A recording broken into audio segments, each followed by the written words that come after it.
Support for this episode is provided by Acme Tools. You can support my channel by making your next tool purchase at my Acme Tool store. I'll have a link in the description below. I bought a used mid-century modern desk about 20 years ago. I refinished the desk, but the chair ended up in the basement and there it sat for all this time.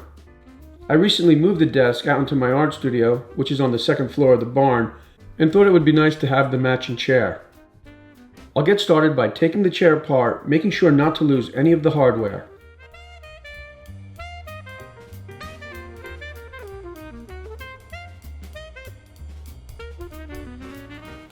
I'm using zip strip to remove the old finish, and this stuff is pretty toxic, so I've got the windows open, I'm wearing a mask and gloves. I'll apply the zip strip with a brush, let it sit for a few minutes, and then remove the old finish with a Scotch-Brite pad.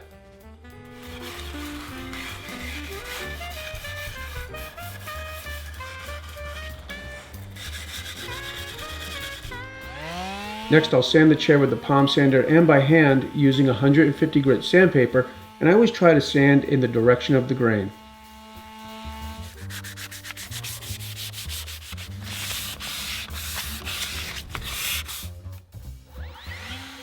After sanding, I'll use a leaf blower to remove most of the dust, and then I'll wipe the chair down with a clean rag. I'm using an oil-based stain by Minwax, and the color is dark walnut.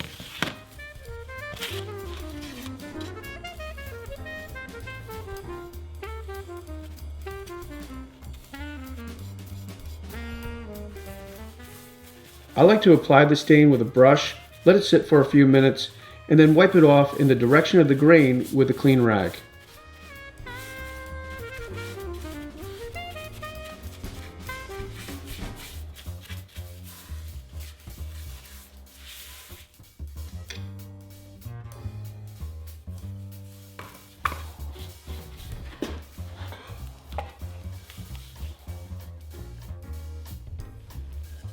Before putting the stain away, I'll spray Veloxygen into the can for 2 full seconds.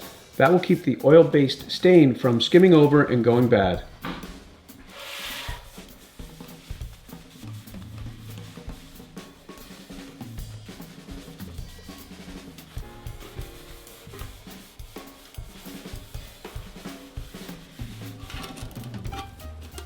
I let the stain dry overnight, and for the finish I'm using lacquer. This is Finisher's Choice Clear Lacquer by Mohawk Finishing Products.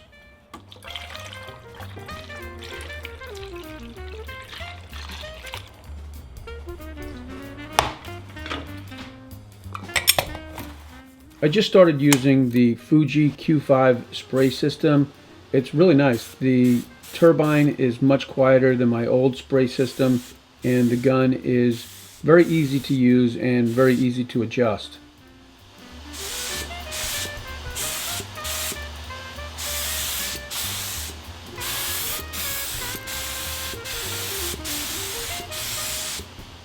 I'll spray the chair with 3 coats of lacquer, sanding in between coats with 320 sandpaper.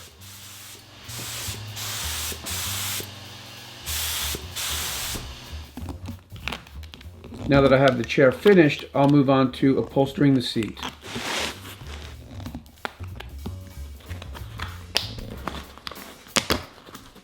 I don't have a ton of experience with upholstery, so I'm basically just winging it.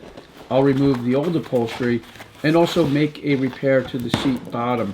The holes are stripped out where the seat cushion is attached to the chair, so I'll fill those holes with sticks that I've ripped on the table saw and a little CA glue.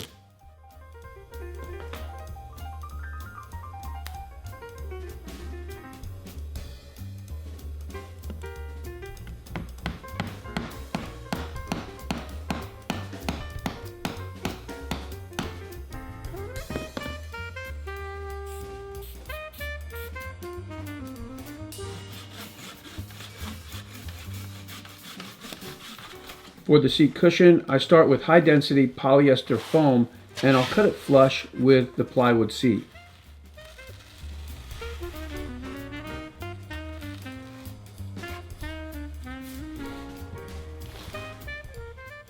Next, I'll use the 1-inch polyfoam and cut it about 3/4 of an inch larger than the seat on all sides.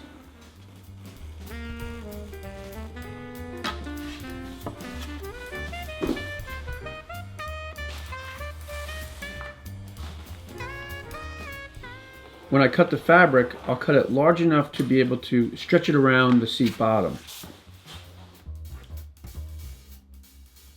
I'm using 1/4" staples in the staple gun, and this pneumatic stapler definitely makes this part of the project much easier.